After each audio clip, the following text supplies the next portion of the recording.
and then count us in. All right. We are going to go live in 5, 4, 3. Yummy like a gummy bear.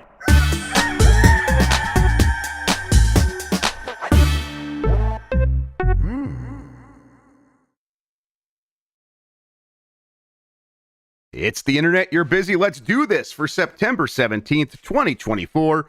For the next hour or so, let me help you sort through the world of gaming on Game Mess Mornings Live with me, Jeff Grubb. Today, I heard Concord had a $7 trillion budget. And when is that state of play? But first, please join me in welcoming today's co-host of Game Mess Mornings. It's Sean, TurboShawn McDowell. Sean, how are you doing? Hi, everybody. I am the anti-Mike Minotti this morning. My caffeine is from my energy drink on my Mega Buster container right here. But also, I'm eating apple strudel bites and a cord apple for breakfast, so you know. I just took a shower a little bit ago, and in the shower, I'm like, gonna eat an apple later. Like, I was planning out my day. I'm like, here we go. Cannot wait. Gonna get there. I actually was at Target, like, trying to just find some food real quick, because Steph's gonna be traveling. I'm like, I gotta make sure I have stuff for the kids this week. And I needed apples, and they were out of Honey Crisps, so I did settle for Cosmic Crisps, which are pretty good still. Nothing's as good as you gotta get on that Granny Smith. Come on now. Get a little tart in there with the sweet. I was a Granny Smith guy when I was young, when I was a kid, but no, these days I can't go back from a Honey Crisp. I gotta give me the most expensive apple you got every single time, apparently. He's in chat and he says this podcast is disgusting. Yeah, to be fair, Mike, this whole bit existed when I didn't think you were watching today's episode. Sorry, bro. Okay, yeah. So how you been, Sean? You been playing Marvel vs. Capcom 2, or you said you were busy this weekend? What's up?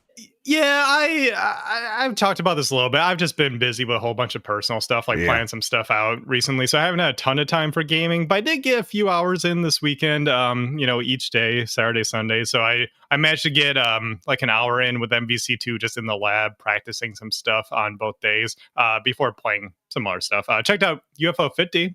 That was cool. Yeah, I beat Barbuda.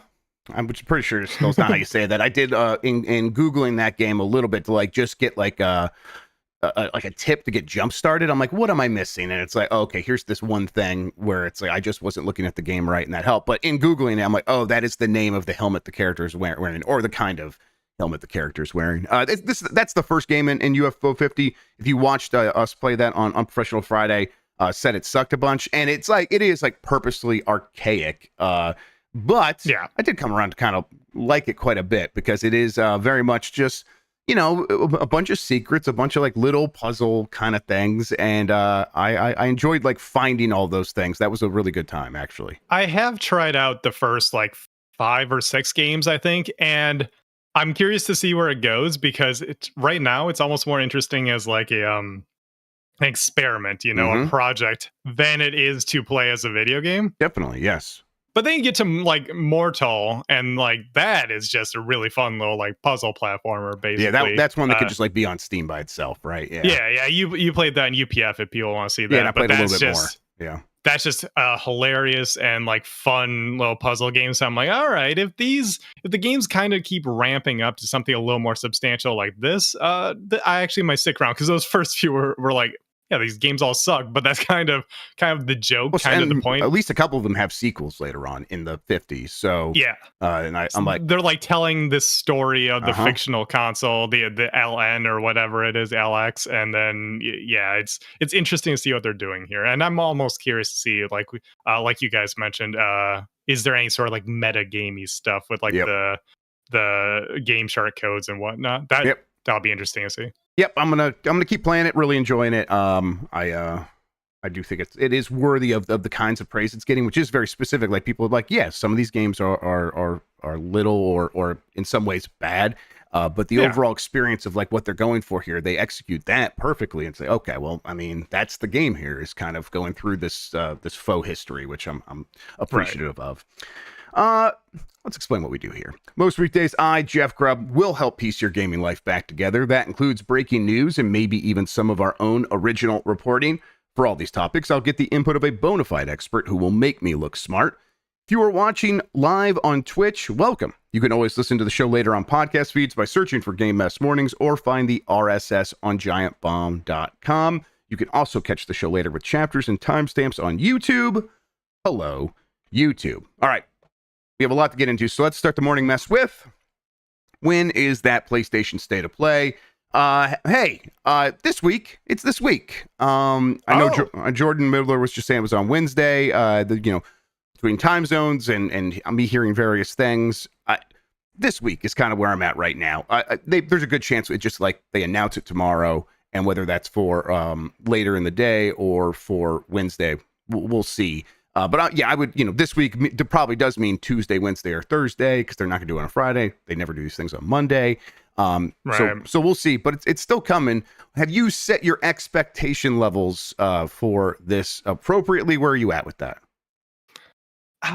State of Play as a show. This has nothing to do with the literal state of PlayStation right now. State of Play as a show is usually pretty mediocre. Yeah, they have some that really hit, and definitely oftentimes it's when they get like big third parties in to say like, hey, this game is coming, especially if it's an exclusive, like some of the Final Fantasy stuff recently.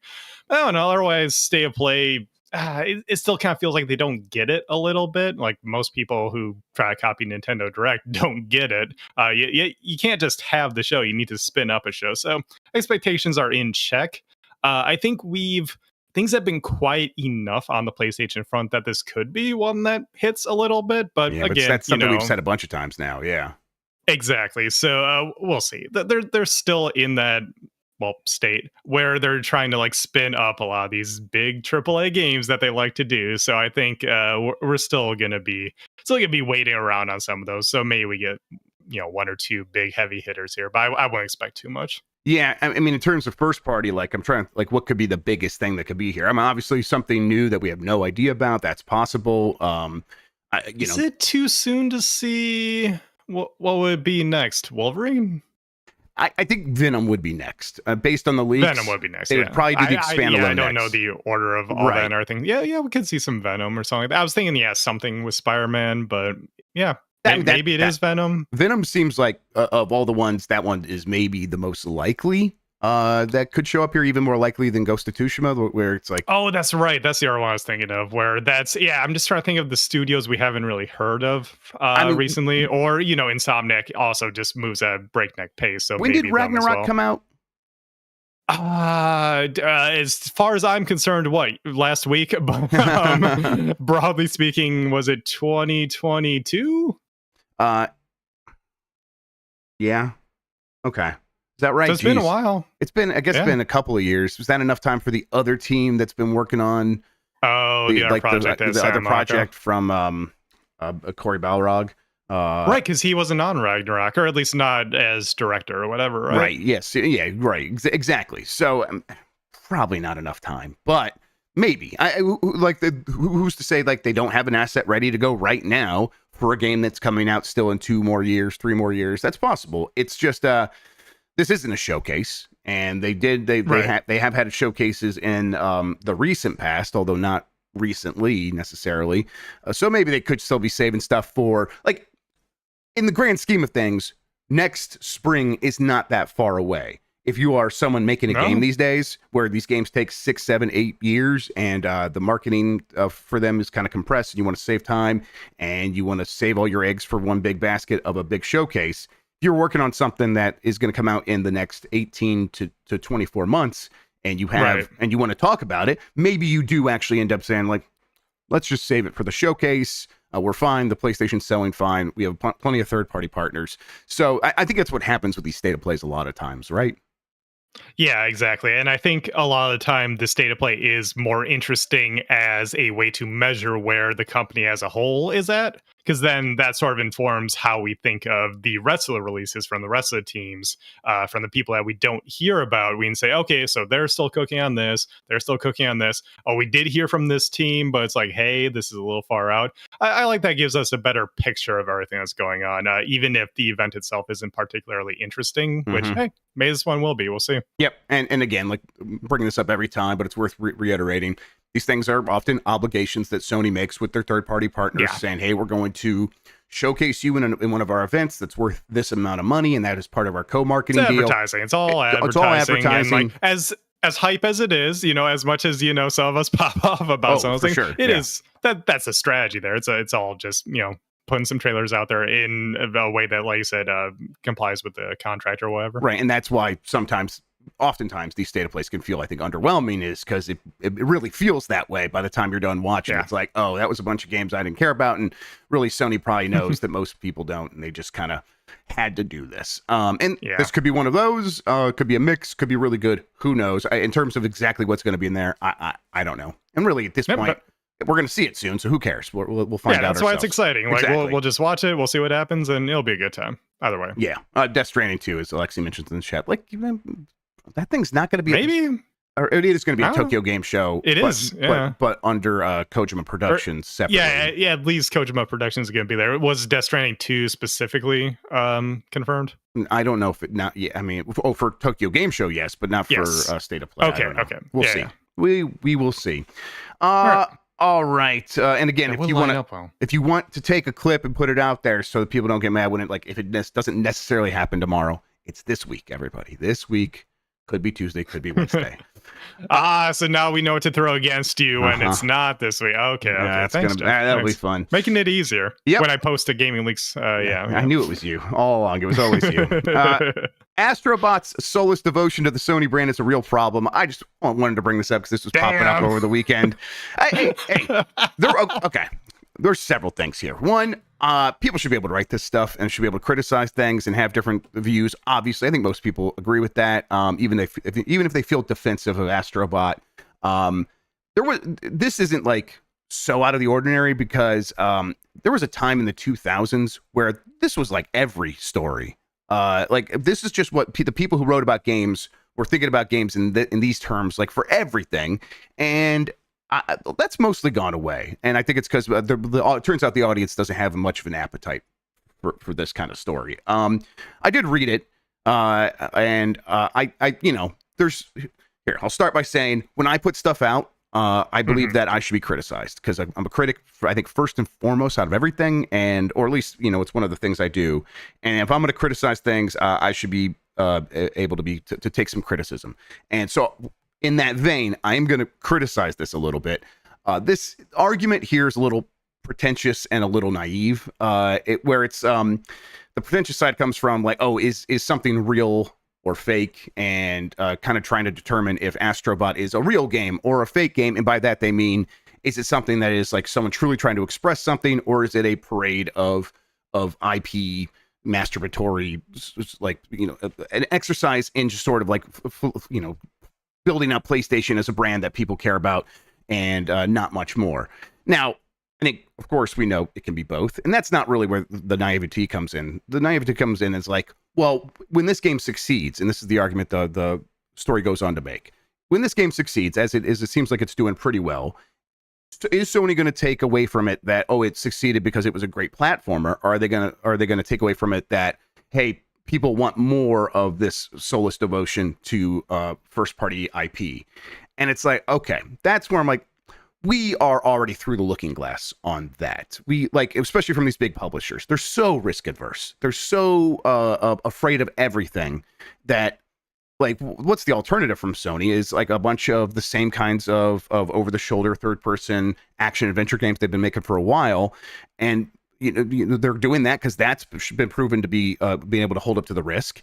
And now they're doing this, and they're like, okay, yeah, they probably are going to do more things that sort of lean into their first-party IPs. Sure, but if you are looking for that raw, like pure, someone's just creating a game because they want to create a game, we sort of lost the battle with the big publishers on this. That is not happening there anymore, and it hasn't been for a while. And so I'm like, okay, you want to have this conversation, but for me, it's been over for a while. If I want that kind of game, I'll go to the indies. I'll find them there, and I'm going to be happy doing that. And I'm not going to be too worried if Sony's going to come out and be like, isn't Sony cool? Because of course they are. It's 2024. That's just where we are. I know you haven't read this story, but did you see some of the backlash online?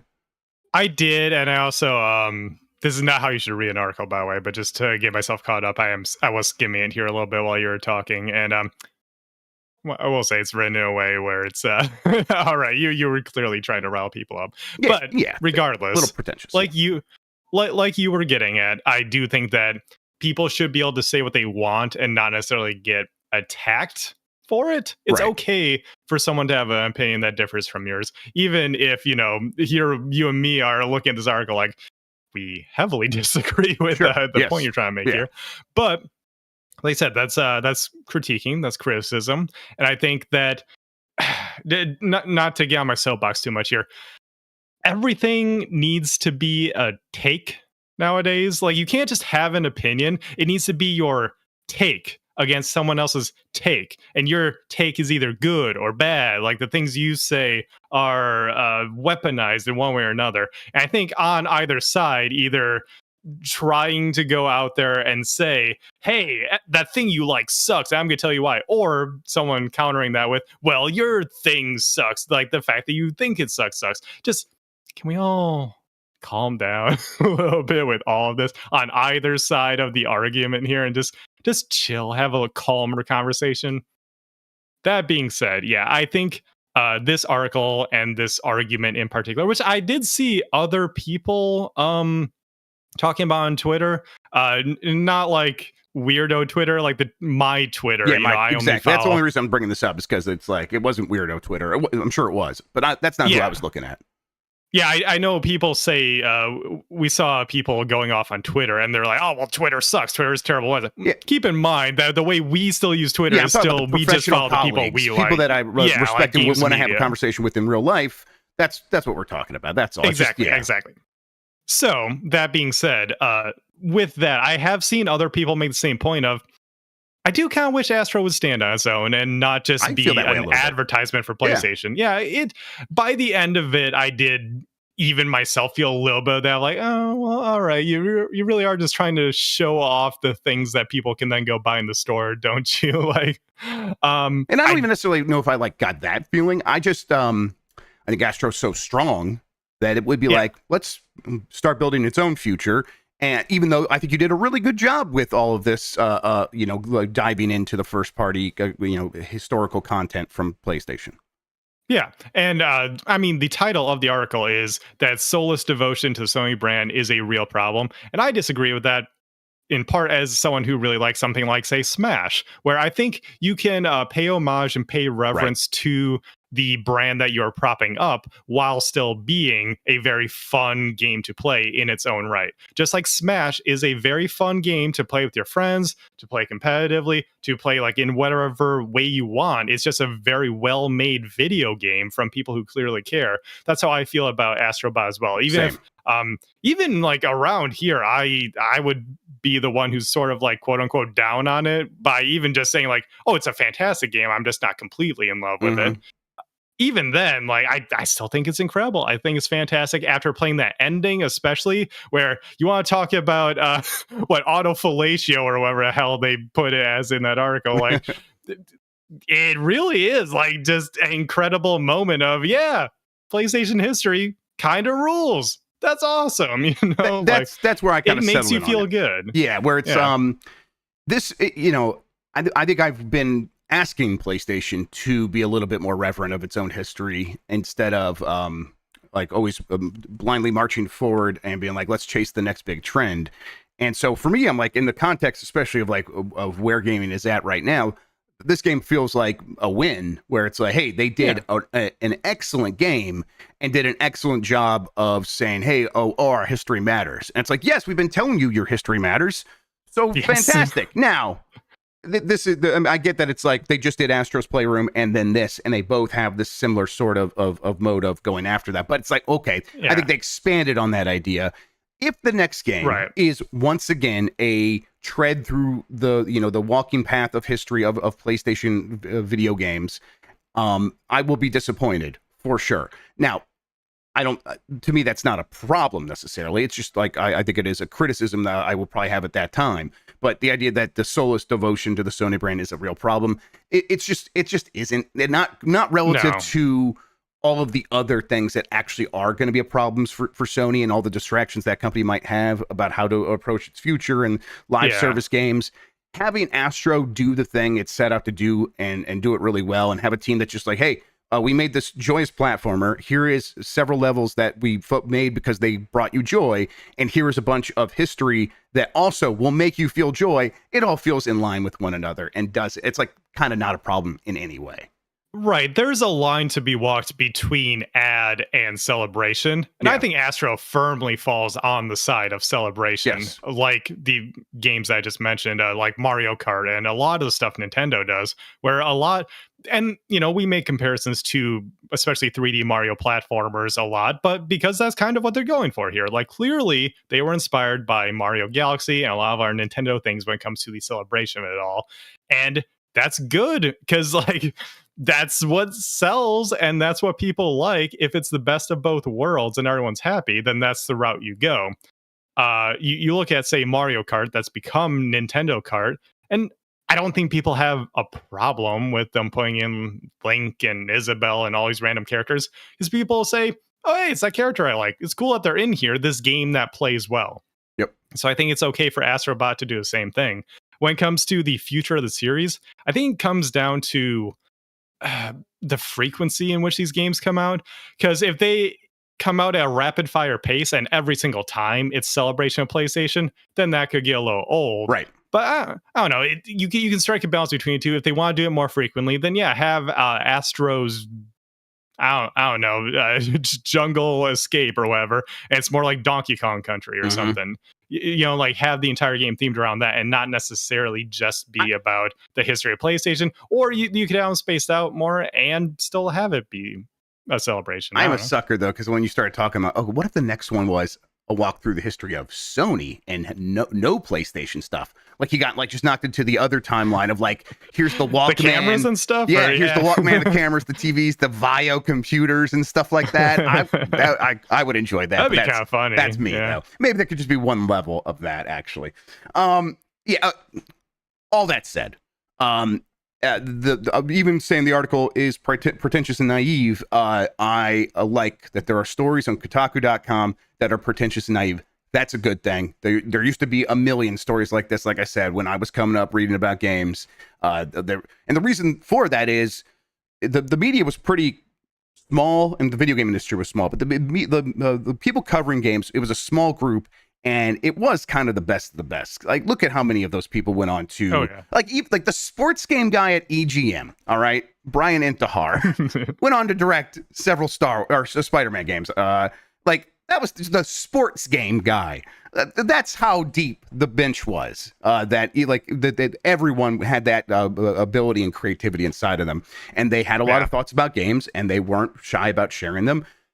And so, yeah, I get that there's no real audience for this kind of criticism anymore, but maybe we can make a little. There should be. Here. There should be. Yes. Yeah, there should be, without anyone, just immediately defaulting to screaming at each other over it. I think we can all learn to be a little more calm about just talking about video games rather than having to scream about them on the internet. Yep.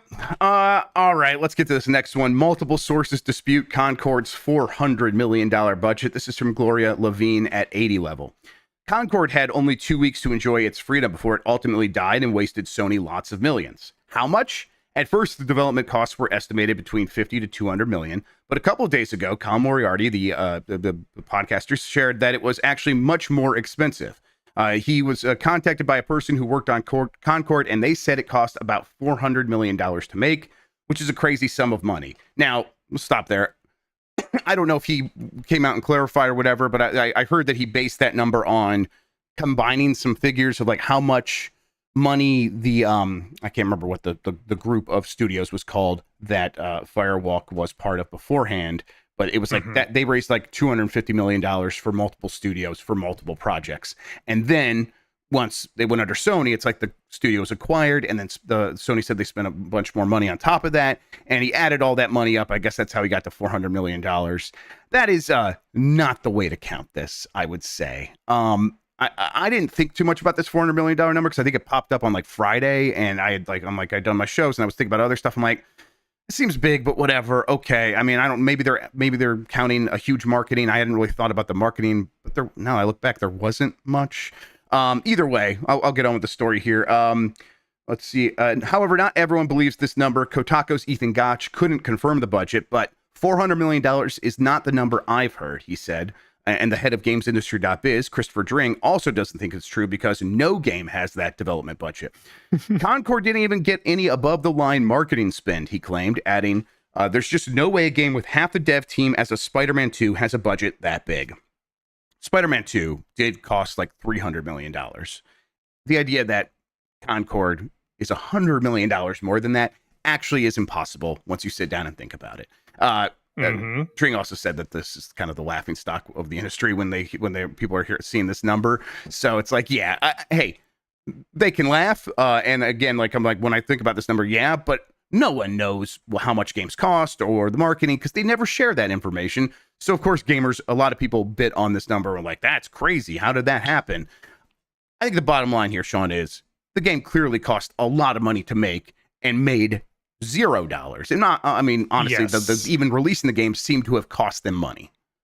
Well, yeah, because they needed to do refunds, and the simple act of someone buying your game and you getting the money back costs you operational costs. So you're not just giving the money back, you are losing, even if it's a small amount, you are losing money on that. And so to do that with everybody, that's all the money you're spending on like a variety of server costs and customer support and all the small little things that slowly add up. They probably did lose money on Concord in the long run, regardless of what it did cost. Oh yeah, and it's definitely lose more than just lose more than the money they already spent. Yeah, than the money they already spent on developing. Yeah, right. Yes. Yeah, and it's like if you're wondering like how come these games are so expensive, it's always just remember. It's paying experts to make a game, and those experts can command especially during the pandemic, they were commanding pretty high wages.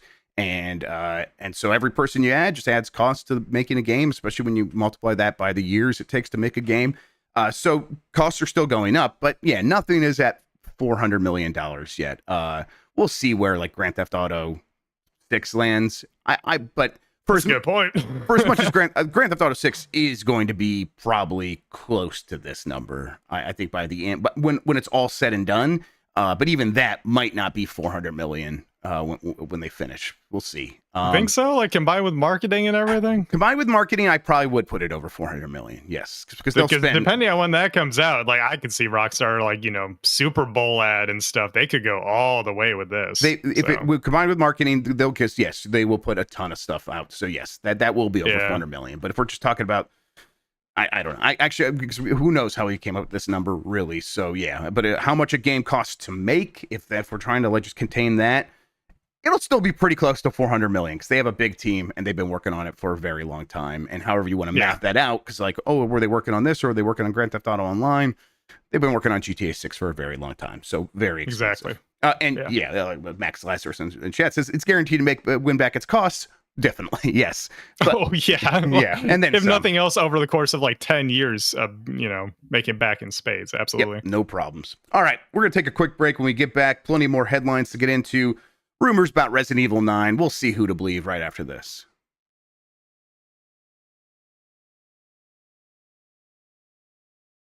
All right, let's get back into it. There's a rumor that a possible Resident Evil 9 release window has been narrowed down. This is from Viraj Bhatnagar at Game Rant. A reputable insider says that Resident Evil 9 could be announced very soon with a potential release window of mid to late 2025. The next mainline entry in the critically acclaimed Resident Evil series carries with it a lot of anticipation, and fans' patience could finally pay off in the coming weeks. 2024 has seen a spike in activity surrounding Resident Evil 9 rumors, namely the game's starring cast, setting, development timeline, possible protagonist, and open world ambitions. Remember that we heard about this would be part of the new effort for the RE engine going from Dragon's Dogma 2 to this to expand more into open world games. Additionally, Resident Evil 9's reveal was reportedly going to happen this summer, but these plans were apparently postponed at the last minute. Resident Evil fans were understandably disappointed, but if a very recent rumor is to be believed, they may not be too far away from an exciting surprise. Reliable industry insider Lunatic Ignis recently claimed on their Discord channel that Capcom is gearing up to reveal Resident Evil 9 with a teaser in the coming weeks/months. It could be argued that the timeline for this announcement is rather vague, but it does line up with another nugget of exciting information the insider provided, which is that Resident Evil 9's launch is reportedly being planned for the second half of 2025. Look, I include this story because I just want to talk about Resident Evil 9. Like, let's be clear. Man, I get being anonymous on the internet. How far are we from, like, Joey Craps' pants announces the PS6 or whatever? Hey, I trust Joey Craps' pants with my life, all right? He knows some stuff. He knows people who know people. All right. All this stuff sounds very plausible, which I know is like a kind of thing where people are like, broken clock right twice a day. I actually have never heard of this insider before. If people want to believe it or not, I'm not my business. Mostly, I'm just like, let's kind of just talk out like where Capcom probably is with Resident Evil 9 right now. Where in the state of play, where else, Jeff? It could be in the state of play, right? Could be state of play. Could be. Actually, could be. They do like doing Resident Evil stuff in state of play. They have. So that's right. That's why I said yes. Exactly. It's possible. It could be in the state of play, but it could also not show up until early next year. There's a whole bunch of opportunities for this game to show up in different places. Could obviously stand on its own and its own reveal, but I do expect this game to be out by the second half of 2025. What do you think? I think that sounds right, because I'm trying to do the math here on because Capcom. I'm trying to think. Resident Evil 4. I'm trying to remember how that was developed. Was that entirely handed off to M2, the other M2, or was that brought back in-house at Capcom? I thought that core team that did Resident Evil 2 helped with Resident Evil 4, but that is me pulling from memory, which we all know how that goes. Exactly. So I'm trying to remember how that all shook out. So I'm trying to think, okay, so the core RE team who wasn't working on that, or however what worked out, would they be ready to start prepping release for RE9? How far along is that? I'm trying to think of the timeline right here. And I think generally when I have looked into this, like the fandom that does pay attention to that stuff and is looking at that timeline, generally agrees that Resident Evil 9 should be ready by next year. That's why it was widely accepted. It probably was going to get announced during the summer. I feel like I remember those. Like, I feel like I had rumors Resident Evil 9 could have happened. Maybe not. But it's like Resident Evil. I heard some stuff with Resident Evil 9 maybe in the summer, and then it's like, that's probably actually going to get bounced out of the summer. I mean, it'll be in the next year or two, presumably, especially if whole the whole trilogy, like Capcom doing things in threes with stuff like this, is true, and they're going to try to get this out there, because at the pace that they're roughly going, or in the ballpark of every 4 years sounds right. And what RE8 was 2021, so right, and it's possible. I think if you kind of look at how they do these trilogies, they do happen pretty rapid fire, and the trilogies being like development trilogies, as I think was what you're alluding to, right? Where it's like, yes. So that would be Dragon's Dogma 2 early this year, right? And then Monster Hunter Wild, right? That's Monster Hunter Wild early next year. New one, yeah. And then late next year or early 2026 for Resident Evil 9. Sounds about right. Like those three big games from different teams working together on one engine, developing the technology for the open world stuff. Yeah. I think we probably don't go too long without hearing about this game, though, especially if that's the timeline.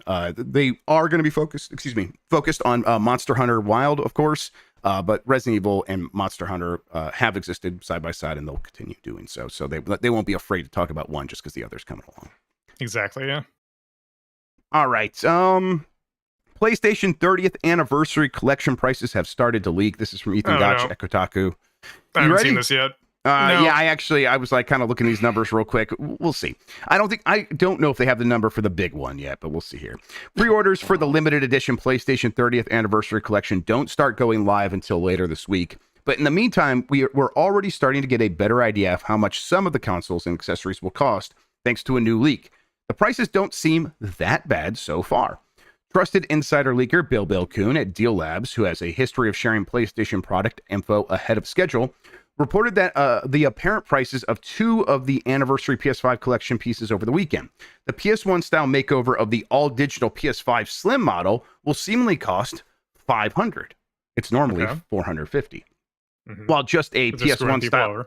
Yep, while just the PS1 style DualSense controller alone will cost $80, it's normally $75.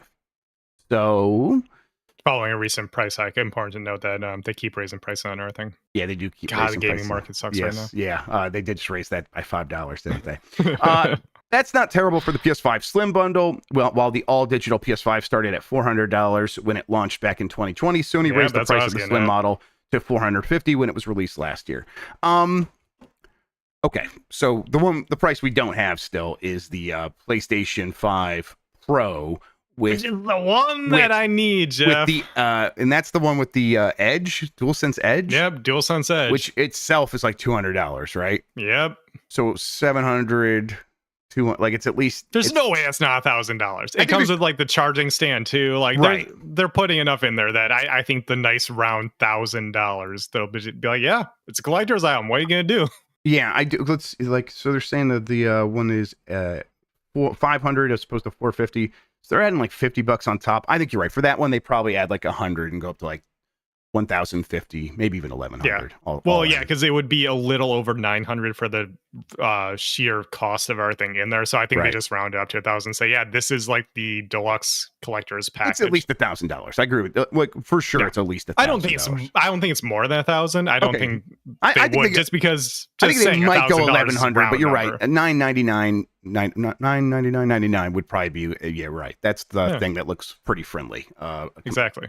At least to our brains. You can afford digits for a console. That's where people start to like do a double take, Yep, exactly. And even us, we're big old idiots because like I was on the Bombcast a couple of weeks ago saying how much this thing sucks. Why would you buy a PS5 Pro? And then they just slap gray paint on it. I'm like, oh yeah, I'm buying $1,000 PS5 Pro. Of course, I'll spend $300 extra on there. Yep, I'm in the same exact boat. Yeah.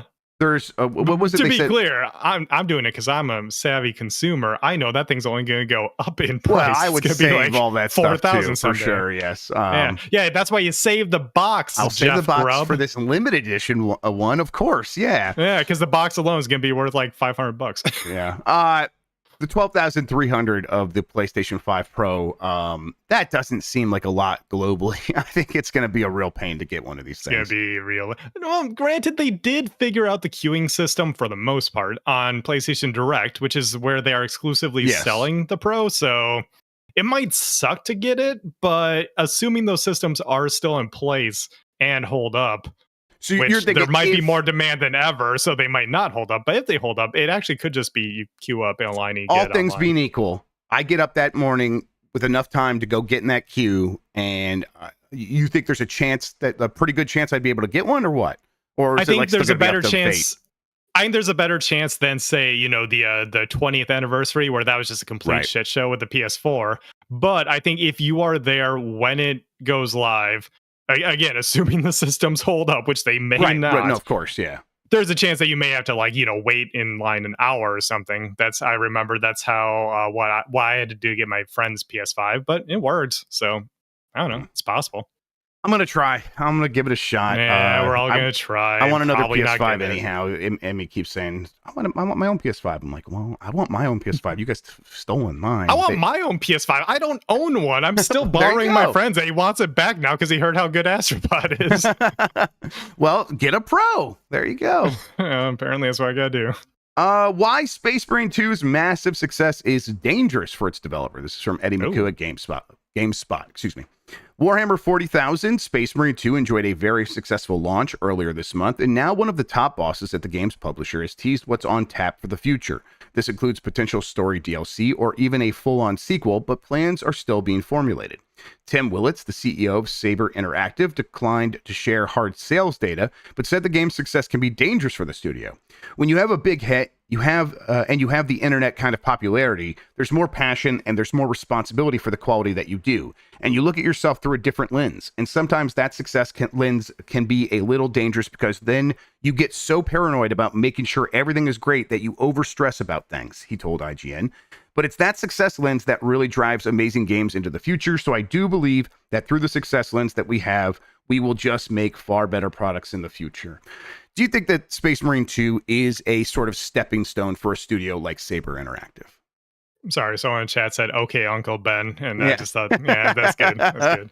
With great success comes great responsibility. I kind of hope so, because it seems like that's a really good game, right, Jeff? I think it's a really excellent one of those kinds of games. Like, just Okay. turn your brain off, action. Kind of nothing doing it better than that recently. Yeah. So trying your best to not say Gears of War. yes, absolutely, without a doubt.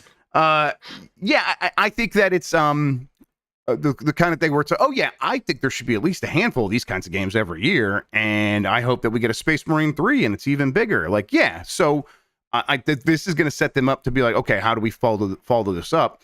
The thing I like about Saber, though, is they do have a pretty varied library of games. They are the ones that do Mud Runner and Snow Runner. Now they're doing that Roadcraft game that I'm looking forward to, while also supporting Expeditions that just came out. They are remaster work, like very Crisis, right, and porting Witcher to the Switch. Witcher 3 on the Switch was them, and it's like that's very kind of diverse portfolio there. But they're very good at technology. Like, that's been their sort of thing. And I think it's I do think all that's kind of coming together where it's like, they've been releasing solid hit after solid hit, and it was kind of like more likely than not that one of their games would come out and actually kind of turn into something of a smash, rather than one thing comes out and takes them down. Like, they're just doing quality work, and now that quality has reached a head to where now they can start looking around like, should we be doing even more with these games? And Tim Willits has been doing this a very long time. I think he was at 3D Realms.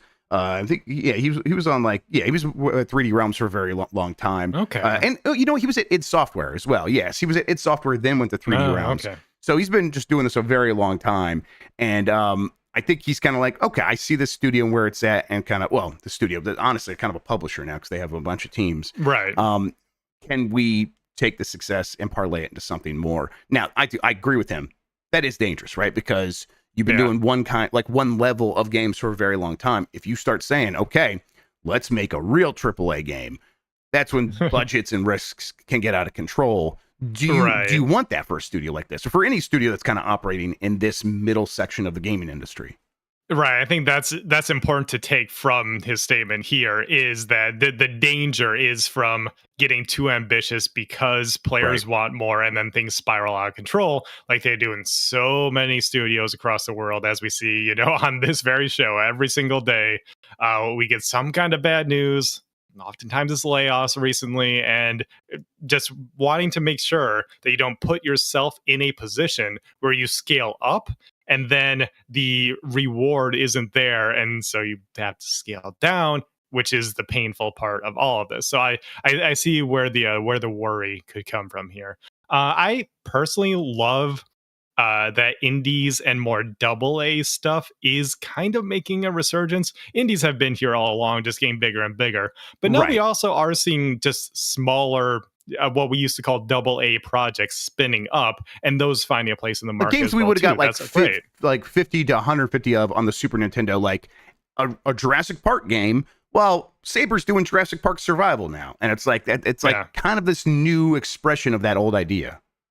And if you can find a way to do it where, the graphics aren't going to blow you away, and, maybe there are some rough edges on the gameplay and stuff, but if a team of somewhere in that, maybe more, I'm trying to think of where something like that would be, because nowadays, with teams being so big, maybe it's somewhere in the 20 to 30 person range is where we're starting to get some of those smaller projects. I think Team Asobi, speaking of Astrobot, isn't even that big themselves.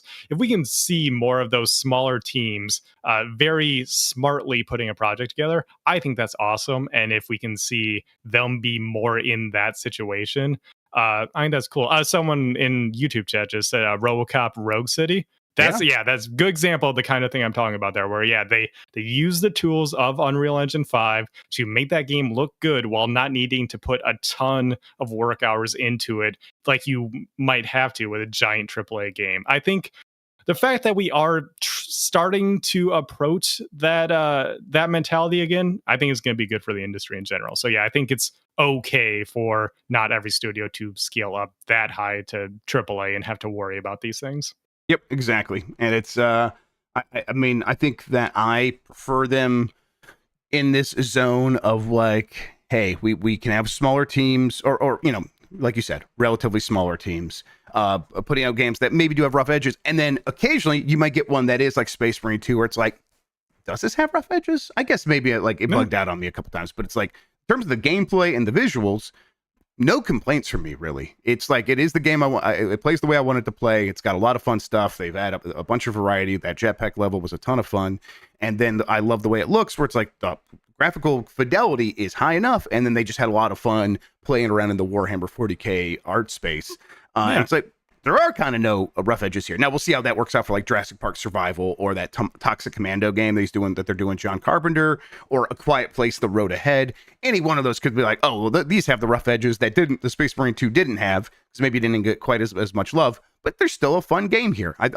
If that's the level they're operating in, and then every once in a while they do have a Space Marine 2, I think that's ideal. I hope they kind of continue down that trajectory and don't try to make the next game of the year. Don't think of that way, because you've put out games that I consider game of the year, and you were not trying to do that. It's just, I thought SnowRunner was that good.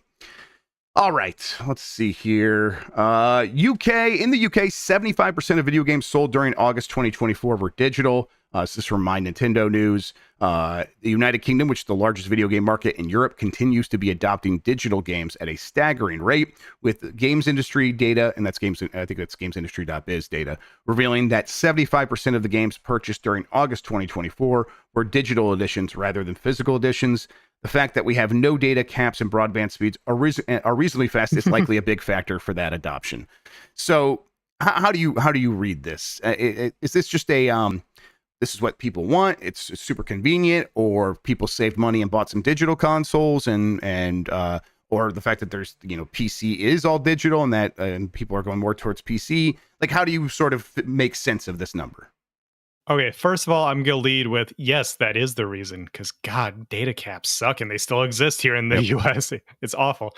Second, do we know if this specifically accounts for full retail games, or is the data still funky because it counts for like microtransactions? I think this is for full retail games. Yes. Okay. Which I could see happen at this point, because more and more people just are going for the convenience factor. That's all it comes down to. If you have more money than you have time, you don't worry about the physical copy anymore. You don't worry about going to the store, buying it on Amazon and waiting for it. No, you spend however much money you gotta spend, you download it to your device, and you just start playing it right away, because the time you save is more valuable to you. I think you, as a insanely busy person yourself, that's how you have felt, even outside of getting codes from your job, right? Yeah, and also there's that factor of, that's definitely the biggest part of it, but there's the factor of, I got used to just having a device that has the stuff on it. That's how my computer works. That's how my laptop works. That's how my phone works. That's how my DS or my 3DS began to work, where it's like, oh, they started handing me a bunch of digital codes. So it's like, no, I just have this device open up and all the games are just right there in front of me. Yeah. That got so compelling, and that's just the way I want the devices to work. And I think a lot of people just fall into that by default, because their number one computing device is their phone, and that's the way their phones work. So that's what I think they expect. They expect their consoles to work that way, and they expect like that's the best way to buy stuff, because that's just how it works on my phone. So yeah, because people do subconsciously think of all their devices as just, interestingly, they almost think of it the opposite how you would expect, where I think hardcore gamers who are still on consoles think of that as a separate device that is treated separately, whereas the average person, like you said, does think of it as their phone, which is what they think of as their computer. So everything is kind of just all like a computer. And how do they use computers now? They use apps. And so they want to just, download the app and whatever, and have, like you said, everything in one place. This is something that we keep talking about around here, of physical games are getting more and more niche. They are getting more and more boutique, is the word we often use. And so I think that is where eventually they're going to end up, because from the business side of things, it's just easier and better for the companies involved to just push out a download on whatever service, and that person gets that, rather than going through the entire distribution chain of printing discs, getting them, manufactured and put in packaging, and then you guys ship them, and you have to worry about I think some people maybe still don't realize how physical games are sold, and the fact that you don't get like PlayStation selling directly to you or anything. You got to think about the fact that and stuff. Yeah, they sell to a distributor, which didn't some off the top to get one of the big distributors just like shut down in America, like in the last couple of years or something like that. I think so. I think I remember you giving a story. Yeah. Never mind. You went to say you won't pay attention to this stuff. Why am I talking about? Why people listen to you? Right, exactly. I'm like, I feel like I heard it, but I don't remember if we talked about it. Yeah. I think you did. I think because it trickles down from the big console, the platform holder, down to the distributor, down to the big box store, down to you. Just this whole chain that you got to worry about there, as opposed to just any company that meets certification pops it up on PSN or Steam or whatever. So I just think that's the direction all of this is moving in. And look, I'm someone where when it comes to console games, I still do buy physical because that's how I like to own my games. I like to have that ownership. I like to be able to resell it if I want to, loan it out. All the stuff that they did in that PS4 reveal video. I like doing that still. And so that's how I choose to interact with my games. When it's not on PC, where the convenience factor massively outweighs everything because I can't do things like play it on my Steam Deck and whatnot. So I think there's a place for both, but yeah, physical market is just shrinking. Yeah, I hope what's going to happen now is I see this number 75%, and I'm like, okay, companies, you won. It is basically effectively now all digital. By that I mean, if you want to release a massive game and you don't want to print the physical copy, we live in the world now where you could probably get away with that. There would be some backlash. Oh yeah. But now that, Baldur's Gate 3 came out, and that, obviously there are reasons why people are like, not like, oh yeah, it's a PC game first or whatever, then that's from a smaller company, whatever. But Alan Wake. Yeah. Games of the year, multiple games of the year have now come out and didn't have physical versions when they launched. And it's like, okay, so if you only want to put out a physical edition later, once you know the game is a success, that has now happened. That is an accepted way of doing business. You have won. So can we just kind of find the equilibrium right around here? 75% digital, 25% physical. There are going to be some people that will spend more money because something is physical. So try to keep them happy and take their money, and keep physical going as a relatively large boutique business of there are still people that go to stores. They still want to buy their games there, and kind of keep that thriving. Don't kill it entirely and then realize 5-10 years from now that you wish you hadn't done that.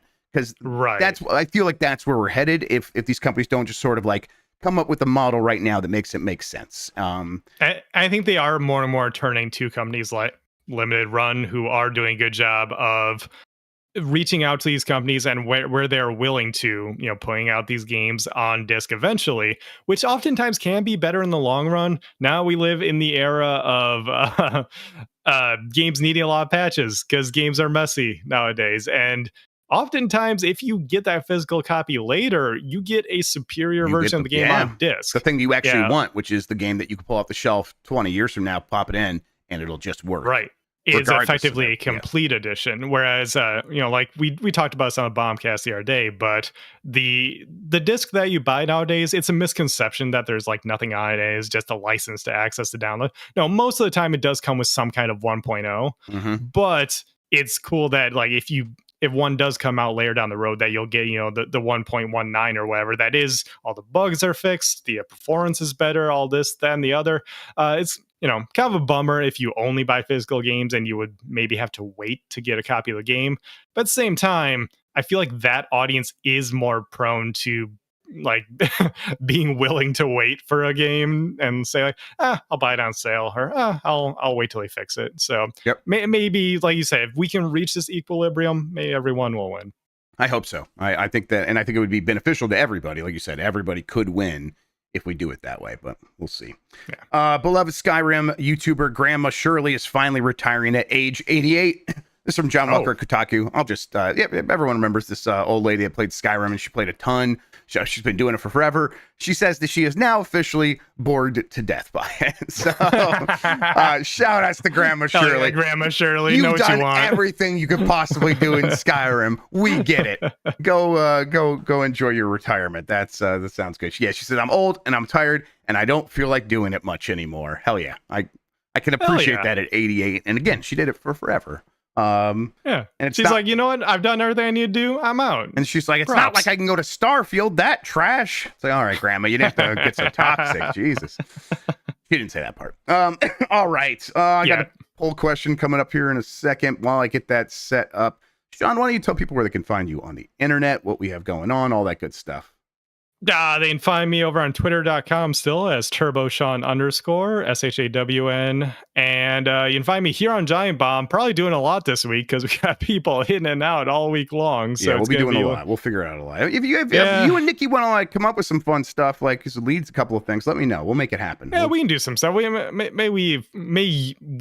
the time because we fit into our schedules to do like a grab bag stream like we've been talking about. That'd be great. And yes. Yeah, so three of us will probably be running the show for the most part, and we'll figure some stuff out. We'll find some stuff. For people asking, Infrastructure Week begins next week. So yes. And I was worried about this too. I'm like, everyone's going to be gone for Infrastructure Week, and like, no, it begins. I think Jan said of September. I think Jan said originally the last week of September, forgetting that the 30th was on Monday. Exactly. So we're doing it that last day of September is when it starts. Yes. Looking forward to that. Don't worry. Infrastructure Week will be in full force, of course. All right. Let's see here. That's the new poll question. Let's see. This is a movie on Netflix called A Netflick. Oh, we did go with that one, huh? Uh-huh. And let's see here. Thanks, Tam. 69% said no. And 31% said yes. With exclamation points. 31% only said yes, so we get 69% no. Okay, shout outs to them. This was all orchestrated. Well done to all of you, the 2.4 thousand of you that voted on that. I'm not going to call it Netflix. I'm sorry, I just can't do it. It's too disgusting in the mouth. New poll question: did you buy Space Marine 2 yet? Yes, not yet, but I will. Or no. There it is. There's your poll question. I'll be interested to get the results of that on Game S Mornings on Wednesday. Speaking of Game S Mornings, like I said, returns Wednesday here on Giant Bomb. What else is happening on Giant Bomb? We're going to go figure that out. Grab bag sounds good. I don't know. Days Sean. That seems like that should happen any second. I'm looking in the document here. I noticed that this note I left you about 5 months ago about leaving stuff on a doc from 5 months ago is still on here. So really keeping up on things there. Listen, that's the way my brain works. I see the stuff that matters, and anything that's like, oh, my brain's like, I don't think that matters, Jeff. It's like, oh, that doesn't exist then, and it's just like Dan was here. I might have told the story. Dan was here for the wrestling. And we were. Did you forget about Dan? I didn't forget about Dan. It's hard to forget about Dan. We were looking at stuff on the computer here. I have connected to my TV so we could find a game for Mike to play for Blight Club. This is when we found Alone in the Dark, and I had Discord pop up, and I have all my Discord channels or servers that have huge notification numbers, like 121 messages and stuff like that. And he saw that. He's like, Grubb, how do you live like this? Does this not bother you? I'm like, I don't even see it. I literally don't even see it. It doesn't register. It's just colors. Yeah. Dan's like me in that way where we have to be inbox 0. We see the number. It's like we have to address it. I'm the same way. And so when I saw that you had the 99 plus on your DMs, I'm like, oh God, this is why we never get a hold of them. Shoot. It's a sick brain. That's right. All right. Yeah. Plenty of stuff will happen on Giant Bomb. I'm actually looking forward to it because we could just try some dumb stuff this week. Is kind of what I'm thinking. Yeah, we'll figure stuff out. We'll have stuff for you all week long. Bombcast will happen tomorrow, though. Blight Club. Oh yeah, Blight Club. Not Wednesday, but we don't want to miss an episode this week if we can avoid it. So it might happen as late as Friday. A lot of that will depend on how Dan is feeling as he gets back from his trip to the Bullet Train, wherever that may be. Wherever that may be. Sean, what else do I do? I think I just say thank you, right? Sean, thank you so much for hanging out with me today and talking about video games. I really appreciate it. Always a pleasure being on this wild ride with you, Jeff. Thank you all for listening. Thank you all for watching. You're the best audience in gaming. Until next time, have a good one. Take care of yourself, and goodbye.